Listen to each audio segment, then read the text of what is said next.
RTC bus August 15 తారీఖు నుంచి ప్రారంభిస్తామని చెప్పారు. అలాగే అన్నదాత సుఖీభావ కూడా ప్రారంభిస్తామని చెప్పారు. నేను ఈ జగన్మోహన్ రెడ్డిని అడుగుతున్నా, కళ్ళు కనపట్టలేదా?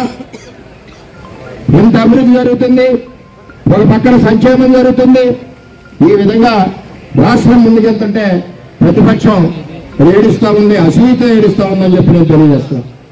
కూడదు మన స్థానికంగా మన విషయాలకు వస్తే 14-19లో ఈ నియోజకవర్గాన్ని 2,200 కోట్ల రూపాయలతో గౌరవ ముఖ్యమంత్రి చంద్రబాబు నాయుడు గారి ఆశీస్సులతో ముందుకు తీసుకెళ్లాం. పురుషోత్తపట్నం తెచ్చాం, 2 పంటల సస్యశ్యామలంగా ఉంది. అదేవిధంగా మరి పిఠాపురం మంచినీళ్ళు స్కీము 30 కోట్లతో కట్టాం. టిడ్కో అపార్ట్మెంట్ 1000 అపార్ట్మెంట్లు ఇచ్చారు, అప్పుడు కూడా మంత్రి నారాయణ గారే.